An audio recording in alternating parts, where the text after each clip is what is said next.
Yun, good morning, good morning, good morning, good morning, good morning dyan mga kalagabong, mapagpalang umaga. Ayan. Happy Thursday mga kalagabong.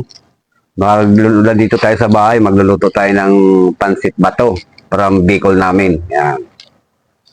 Ay, si Mrs. pinabibili ko pa ng gulay sa labas. Ang pitsay lang, saka yung hipon na tuyo, ang hibi, tawagin. Ayan.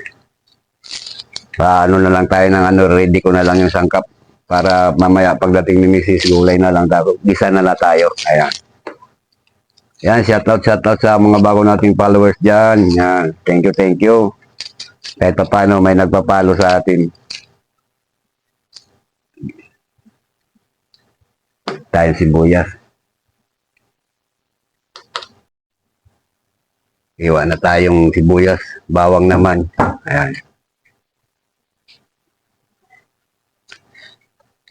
Wala pa yung misis ko nagbibili ng gulay, pichay.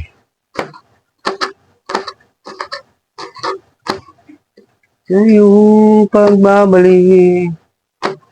Namimiss ko yung alaga ko Sayang, uwi kami sa Boracay, wala na, di ka na makasama. Ayaw ka ng payagan ng mama mo. Sumama sa amin. Miss you, Kuya Leroy. Babait ka dyan. Dahil bakasyon ka muna dyan. Alam mo, babalik ka dito ka mag-aaral Sana. Bago isip ng nanay mo.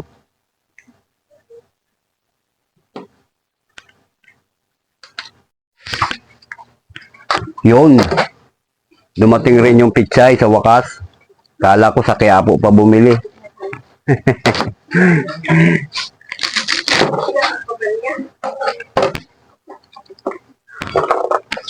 Ito lang, pitsay lang saka yung hipon. Ito nga lang yung hipon, 10 piso daw yan.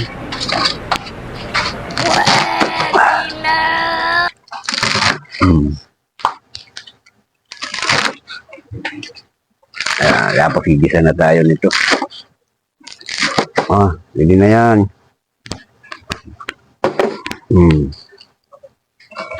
Higisa na tayo. Sarap kasi pag may gulay-gulay. Yung hibe. Okay na yan, pampalasa lang. Low budget nga Mga sa walang budget. Gumpasayo ng kutsilyo. Labi. Gigisa na tayo. Yan, magigisa na tayo. Magigisa na tayo ng sibuyas at bawang. Hindi pa pala mainit.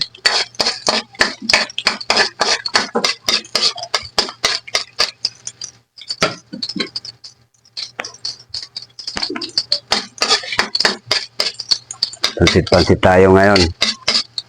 Walang budget. Bilhin mo bangos? Tilapia.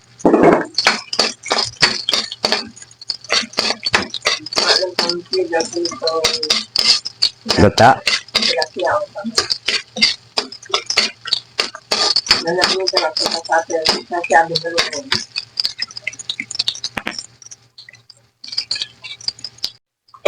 Lagyan na natin ng tubig.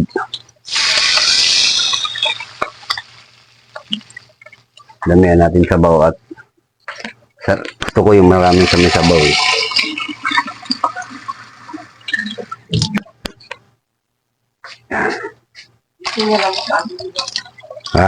Inuwi sa akin.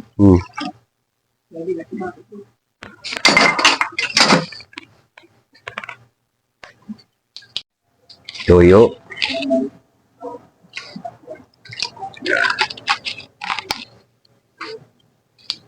Paminta.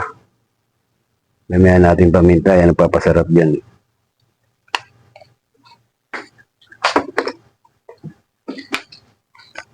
Tayin-tayin lang natin kumulo at ilalagay na natin yung pansit.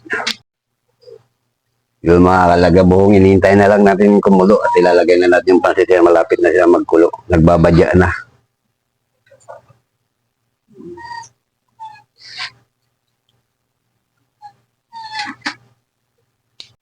muna. Ilagay na natin ang pansit, mga kalagabong. Yan. Ako'y sabik na at ako'y nagugutom na. Kunti lang naman tong luto ko kasi para sa amin lang to. Mag-asawa sila, di naman kumakain ito. Sige, kumakain niya. Eh, may sabaw-sabaw yan. Sinamihan ko talagang sabaw yan para. Masarap nga nito yung sabaw ng bulalo. Sinabawan. Sabay ko na rin ang gulay dyan.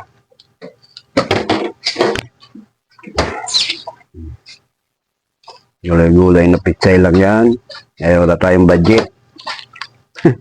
Budget ang problema nito.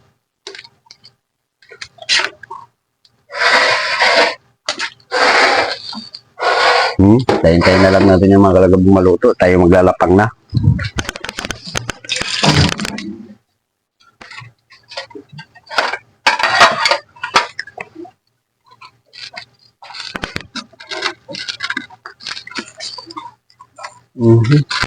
Ano sa tubig? Ang dumadaan yan. Kaya kang dapat sa pato.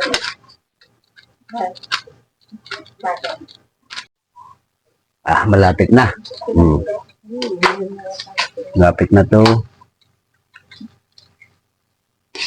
Ako'y nagugutom na.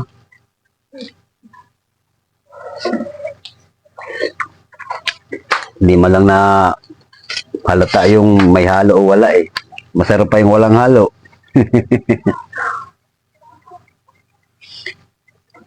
Ayan mga kalagabong.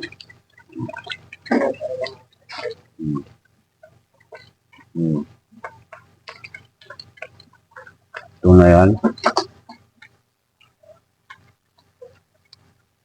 Ito na. Ayun. Yan. Pitsay. Luto na ba pitsay?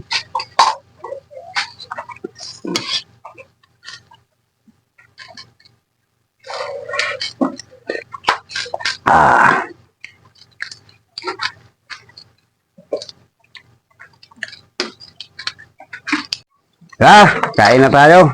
Yung natira ko pang paksyo tulad nung sinabi ko noon sa inyo na mayroon pa tayong paksyo. Ewan ko. Yan, pili pa yan. Ani Ito na yung pansit. Ay, wala pala. Lalagay pa ako ng suka. Ani Sarap nito may suka na yung sukang tuba. Sana. Kaso wala na tayo. Yung binabad sa sa sili. Sarap yun.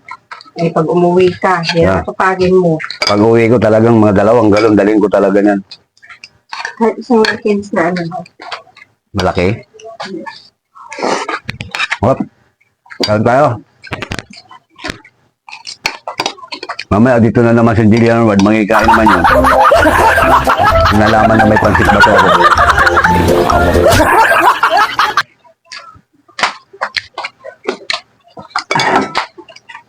Baka dalhin yung tubig doon, bayad na yun Tubig ng mga bata. Maya pa yun. Ano, 3 araw lang sa kanila kasama tayo kung matanda dyan. Hilap ka. Hilap talagang pansit ba ito? Kahit walang halo. Mamimiss ko na naman ito. Sabay, darating ngayon yung kasamahan ko sa Anglers, pamimingwit, na umuwi rin ng Bicol.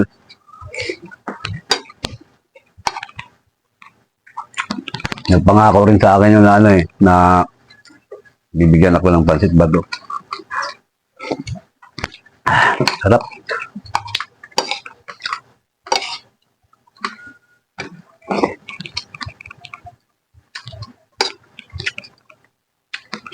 May kalahati pa akong ubod dyan, piprituhin ko na lang.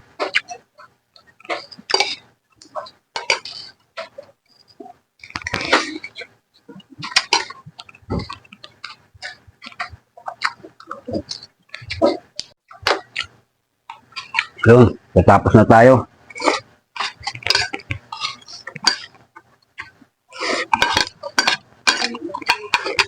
Hop.